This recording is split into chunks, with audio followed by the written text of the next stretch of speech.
Egypt has proposed an initial 2-day ceasefire in Gaza to exchange 4 Israeli hostages still held captive of the Hamas militants for some Palestinian prisoners. This as negotiations to end the year-long war resumed in Qatar's capital Doha on Sunday. Egyptian President Abdel Fattah el-Sissi made the announcement without saying whether the plan has been formally presented to either Israel or Hamas. Sisi said more negotiation will take place in the next 10 days. Egypt, alongside Qatar and the U.S., has for months been mediating indirect talks with not much success. CIA Director William Burns and key Prime Minister Met David B., who is the head of Israel's spy agency the MAD, in a bit to discuss attempts to move towards a hostage 4 ceasefire deal between Israel and the Hamas militants, and this as families of the hostages continue building pressure on the Israeli government. On Sunday itself, Israeli Prime Minister Benjamin Netanyahu was heckled during a memorial service in Jerusalem for the October 7 attacks.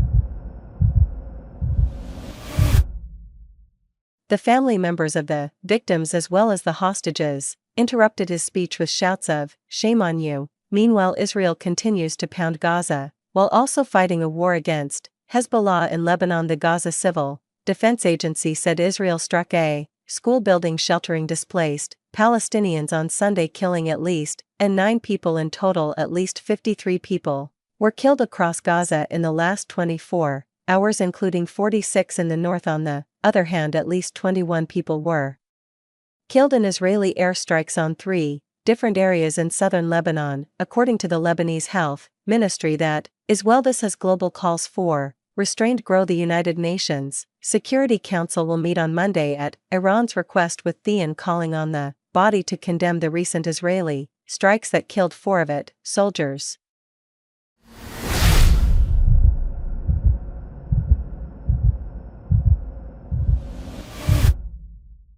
For more on this, now the ceasefire talks, which have been elusive for the past few months, are set to take place today, and this also comes after Israel's precision strikes on Iran and Gallant clearly saying that not all goals can be achieved militarily. What are the chances of the talks being successful this time around?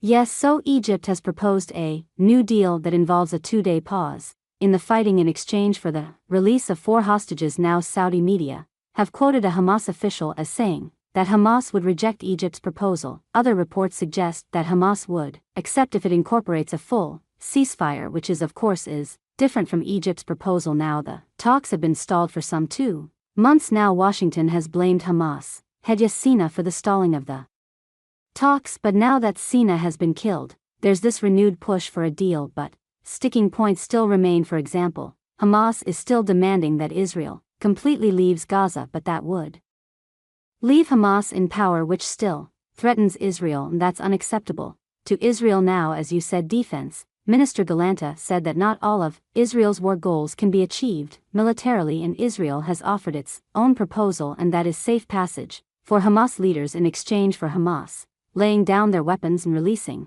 the 101 hostages. And Israeli negotiators are in Doha to discuss next steps with mediators.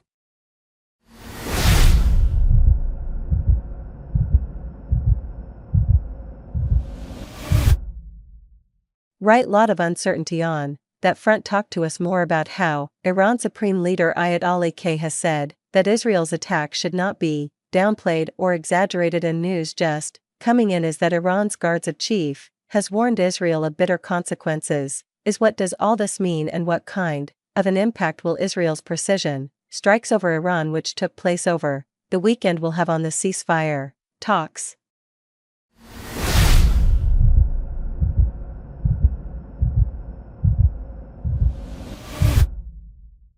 So this, of course, remains to be seen, but we know that Israel targeted Iran's missile, drone and rocket manufacturing sites, and Iran has suggested that not much damage was caused, but some experts are suggesting that Israel could have set Israel's missile production back by years, and they also suggest that it could now impact Iran's ability to supply Russia for its war in Ukraine. Now, as you said, The Iran has warned Israel of bitter consequences of its strike. We know that the IDF have paused army recruitment for 1 week while it anticipates an Iranian retaliation. Meanwhile, the UNC is meeting on Monday about Israel strikes in Iran. Washington, we know, supported Israel's right to respond to Iran's ballistic missile attack, called Israel strikes targeted and proportionate, and is now calling on countries to put pressure on Iran to stop attacks against Israel.